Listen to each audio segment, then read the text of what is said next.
Uspjeh plasteničke proizvodnje u velikoj mjeri ovisi o higijenskim uslovima koji vladaju u plasteniku. Plastenik je potrebno redovno čistiti, uklanjati biljne ostatke kako bi spriječili širenje bolesti i štetnika. Kako bi se osigurao dobar urod ili proizvodnja kvalitetnih presadnica u plasteniku, potrebno je redovno održavati higijenu plastenika, a nakon svakog ciklusa proizvodnje plastenik je potrebno očistiti i dezinficirati. Obično se dezinfekcija obavlja tokom jeseni ili u rano proljeće. U plastenicima i drugim zatvorenim uslovima stvaramo optimalne uslove za razvoj biljaka, ali istovremeno visoka temperatura i vlažnost omogućavaju razvoj uzročnika bolesti i nesmetan razvoj štetnika koji mogu u potpunosti uništiti naš rad. Zbog toga je potrebno posvetiti veliku pažnju plasteniku, opremi u plasteniku, zemljištu i oruđu koje koristimo za rad u plasteniku. Tokom uzgoja biljke su izložene raznim štetnicima i tek kada krenemo sa iznošenjem biljaka iz plastenika možemo uvidjeti stvarno stanje, jer kukci spadaju sa biljaka i možemo ih bolje primijetiti. Svi ti štetnici naime ostaju unutra i većina njih je sposobna povući se u zemlju kako bi prezimili i na proljeće krenuli u najezdu na novoposađene biljke. Nakon svakog proizvodnog ciklusa važno je ukloniti biljne ostatke iz plastenika i dobro ga očistiti. Uklonjene biljne ostatke možemo kompostirati i na taj način dobiti gnojivo za sljedeće sezone ukoliko biljke nisu bile izložene jakoj zarazi ili napadu štetnika. Uklanjaju se stabljike i lišće, špage za vezanje, crijeva za zalijevanje, ovisno o tipu sustava za navodnjavanje. Okviri i folije se čiste, a način čišćenja ovisi od kojeg materijala su izrađeni. Pranje se može obaviti samo toplom vodom ili vodom sa dodatkom sode bikarbone. Pranje plastenika možete obaviti sa mekim spužvama, jutom ili četkama.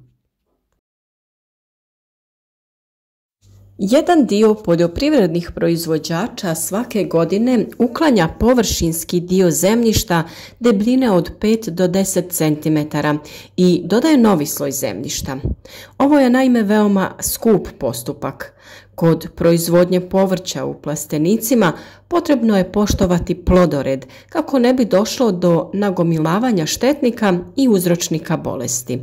Zbog toga se može iskoristiti pažljivo planiranje rotacije usjeva u nekoliko plastenika, što naravno ovisi o broju plastenika i vašim mogućnostima. Vrlo je važno da se svi biljni ostaci uklone iz prostora kako ne bi propadali i trunuli u zemljištu, te na taj način širili zarazu. Ovo jeste jedan obiman posao, ali se zbog vaše koristi i koristi vaših biljaka mora obaviti na pravilan način. Nakon iznošenja biljnih ostataka vrši se i uklanjanje mulch folije i sistema za navodnjavanje, sistema kap po kap. Preporuka je da se crijeva, to jest trake za navodnjavanje, koriste samo jednu sezonu, odnosno samo za jednu kulturu, posebno ako se kroz sistem za navodnjavanje vrši i zaštita biljaka. Iako im je inače zabranjen ulaz, naše kokoši su danas dobile poziv na gozbu i malo će nam biti od pomoći prilikom čišćenja. One su pravi saveznici u uklanjanju štetnika, ali samo u ovakvim situacijama. Inače bi bili pomoćnici i u uklanjanju našeg povrća i ostalih biljaka, što nikako nije poželjno. Ali, ukoliko imate mjesta i uslove za držanje ovakve vrste životinja, onda vam u pomoć mogu priskočiti indijske patke. Ovom metodom osiguravate prirodnog neprijatelja nametnicima koji vas muče u vrtu. Tako priroda sama odrađuje posao kontrole nametnika i drži odnose u ravnoteži. Kao što sam rekla, čišćenje plastenika uključuje uklanjanje svega iz plastenika, kao što su razni držači, potpore pa i špage, a onda nakon toga nastupamo sa obradom zemljišta. Obradi pristupamo ručno ili sa strojevima koje imamo dostupne, naravno ovisno i o veličini plastenika te mogućnosti korištenja strojeva uopšte. Mi smo zemljište odlučili prvo isfrezati koristeći kultivator kako bi zemlja postala rahla i prozračna, te kako bi sredstva koja ćemo koristiti mogla da adekvatno djeluju. Zbog visokih temperatura koje se ostvaruju u plastenicima tokom ljetnog razdoblja, zemlja se nerijetko dosta zbije i ukori, te se ručno jako teško obrađuje. Obrada je u tom slučaju neophodna, jer bilo kakvo sijanje i sadnja ne bi bila moguća u tlo koje nije obrađeno.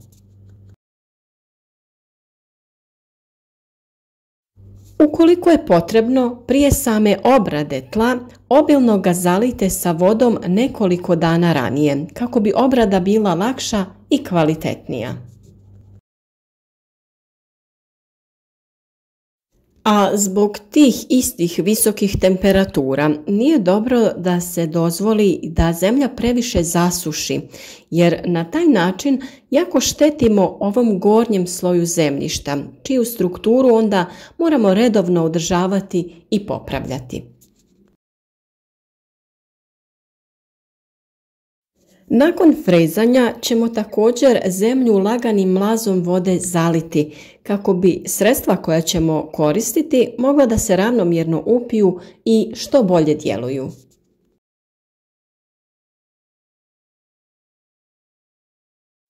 Naše kokice su odradile svoj dio posla, a sada je vrijeme da napuste prostor kako bi mi mogli da odradimo sve dodatne mjere i spriječimo prezimljavanje štetnika u našem plasteniku.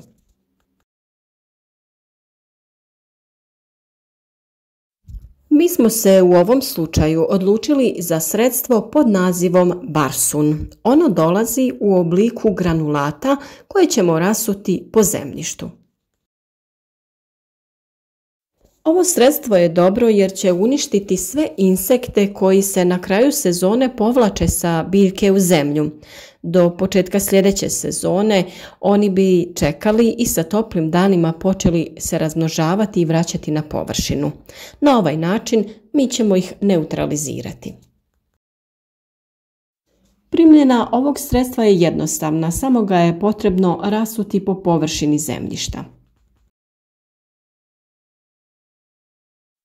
A nakon što smo tretirali zemljište insekticidom, pristupiti ćemo dezinfekciji kompletnog plastenika.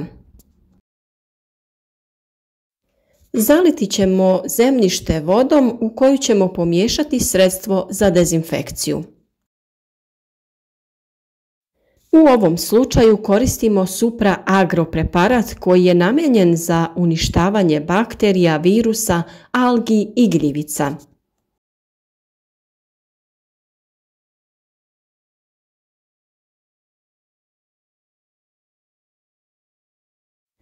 Litru ovog preparata ćemo staviti u 300 litara vode i rastopiti, te obilno zaliti zemlju, poprskati opremu, najlon i konstrukciju.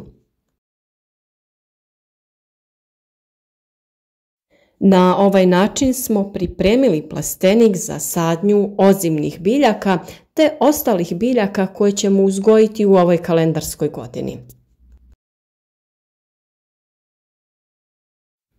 Ovo je ekološki prihvatljiva formulacija preparata za dezinfekciju, siguran je za primjenu, nema opasnosti od trovanja ljudi niti životinja.